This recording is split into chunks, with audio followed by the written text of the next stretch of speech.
क्या एमबीए चाय वाला ने लोगों के साथ धोखाधड़ी की है? क्या एमबीए चाय वाला बेवकूफ बनाकर लोगों को अपने आउटलेट्स लाखों में बेच रहा है? क्या एमबीए चाय वाला ने लोगों को यह वादा किया कि लाखों का तुम्हें प्रॉफिट होगा, लेकिन दिन भर की कमाई 600 रुपए नहीं हो रही और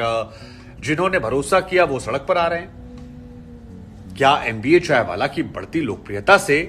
कुछ लोग उनकी छवि को डेंट करने की कोशिश कर रहे हैं? क्या एमबीए चाय वाला का बिजनेस जो है वो घाटे का सौदा है?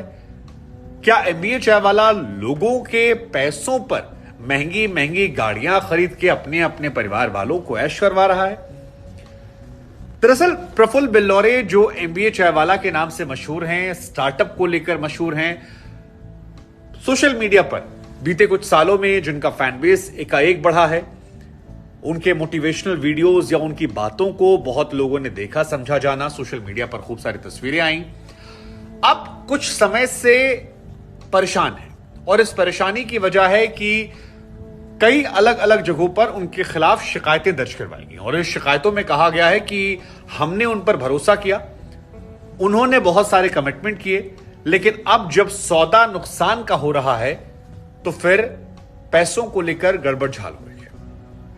क्या कुछ यह मामला है और इस पर प्रफुल्ल का क्या कहना है, यह भी हम। दरअसल ये पूरे विवाद की शुरुआत तब होती है जब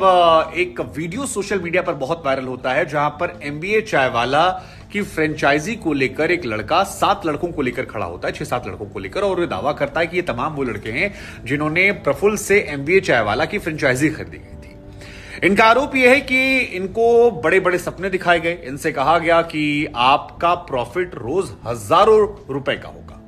लेकिन अब इनका यह आरोप है कि कुछ 100 रुपए भी वो दिन भर में नहीं निकाल पा रहे हो। और इनका यह कहना है कि हमने विश्वास करके 30 लाख रुपए इस आउटलेट में लगा दिए, जिसमें एक बड़ी अमाउंट जो है वो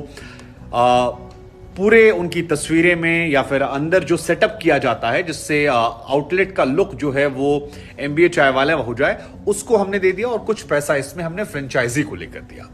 इन लोगों का यह कहना है कि इनसे वादा किया गया था कि बिजनेस का मॉडल का तरीका जो है वो इन्हें सिखाया जाएगा, इन्हें बताया जाएगा और कैसे इसे और बेहतर किया जाए, कैसे धंधा चलाया जाए, ये सारी चीजों की हेल्प जो है इन्हें लगातार दी जाएगी और अगर कोई मदद की जरूरत पड़ती है तो वो की जाएगी। लेकिन अब जब इनका धंधा चौपट हो गया है तो फिर इन्हें इनका जो बेसिक रिफंडेबल अमाउंट था वो भी नहीं दिया जा रहा है और इन लोगों ने एमबीए चाय वाला पर फ्रॉडबाजी, धोखाधड़ी का मामला इंदौर में एक थाने में दर्ज कर। इसके अलावा कुछ दिनों पहले एक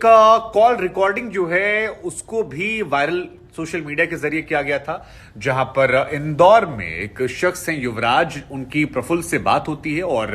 प्रफुल्ल से बातचीत के दौरान वो ये कहते हैं कि उनका धंधा नहीं चल रहा है और इस बात का प्रफुल्ल के पास कोई जवाब नहीं होता है कि इसे कैसे ठीक किया जाए और वो भी पैसा रिफंड मांगने की बात करते हैं क्योंकि बड़ा अमाउंट लगाया था। एक और मामला जो है वो प्रयागराज का है, जहां पर एक शख्स ने सोशल मीडिया पर आकर एक नोटिस दिखाया और कहा कि प्रफुल्ल ने उनसे वादा किया था या प्रफुल्ल की टीम ने उनसे वादा किया था कि अगर धंधा नहीं चलेगा तो पैसे जो हैं वो रिफंड कर दिए जाएंगे। उन्होंने भरोसा किया, उनके साथ देश के तकरीबन 20-22 लोग जुड़े हैं जिन्होंने ऐसा, ये उस लड़के का दावा है, सिद्धार्थ शायद उनका नाम है, जो प्रयागराज के रहने वाले हैं। वो ये कह रहे हैं कि हमारे साथ जुड़े और सभी लोगों से ऐसे ही वादे किए गए थे, लेकिन जब हमारा धंधा नहीं चला और हमने शिकायत की तो फिर और सोशल मीडिया पर जब हमने बात रखनी शुरू करी तो हमें 1 करोड़ रुपए का मानहानि नोटिस जो है वो प्रफुल्ल की तरफ से दे दिया गया है। उनका यह कहना है कि इस मानहानि नोटिस से हम लोग डरने वाले नहीं हैं और हमने गाजियाबाद के एसीजीएम कोर्ट में जाकर इस बात की शिकायत की है और प्रफुल्ल के खिलाफ हमने कार्रवाई की मांग की है और ये एक संगठन एक तरीके से बना रहे हैं देश के अलग अलग कोनों में प्रफुल्ल के खिलाफ। ये बात तो रही एमबीए चाय वाला के ऊपर लगे आरोपों को लेकर, लेकिन एमबीए चाय वाला ने भी इसको लेकर रिएक्शन दिया। प्रफुल्ल ने इंडिया टुडे ग्रुप से बात की और यह कहा कि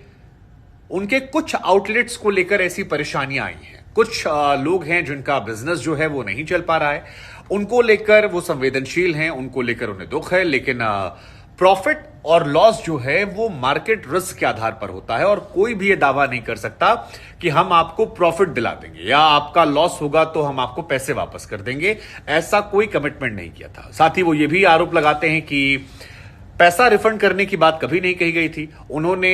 जो लोग अमाउंट बता रहे हैं वो थोड़ा बढ़ा चढ़ाकर बता रहे हैं, इतना अमाउंट नहीं था। अमाउंट जो था वो उस आउटलेट के डेकोरेशन को लेकर और बाकी सारी चीजों को लेकर था। साथ ही 5 साल तक एक तरह से कहें तो स्पेशल सपोर्ट देने के लिए वो एक मिनिमम अमाउंट लेते हैं और वो सब कुछ ऑनलाइन ट्रांजैक्शन का हिस्सा है, जिसमें कोई भी चीज ऐसी नहीं है जो लूट के लिए है। वो कह रहे हैं कि हमारे कई आउटलेट्स अभी भी अच्छे चल रहे हैं, कुछ आउटलेट्स में लोगों ने मेहनत नहीं की या 10 दिन में धंधा खड़ा नहीं होता है, धंधे में संयम मांगता है, कमिटमेंट मांगता है, कुछ लोगों के व्यक्तिगत कारणों के चलते नहीं चला। उनके लिए दुख है, लेकिन उनकी निजी छवि को जो हानि पहुंचाई जा रही है इसके खिलाफ वो भी कानूनी कार्रवाई करेंगे ताकि उनको नुकसान ना हो और उनका बिजनेस जो है वो खराब ना हो, आगे लोग उनके धंधे को लेकर सवाल जवाब ना कर पाए। ये प्रफुल्ल की तरफ से स्टेटमेंट। खैर, प्रफुल्ल के स्टेटमेंट और लोगों की शिकायतों के बीच में एक बात तो स्पष्ट है कि जिस तरह से पॉजिटिव पब्लिसिटी जो है वो लोगों के दिमाग में एक परसेप्शन बनाती है,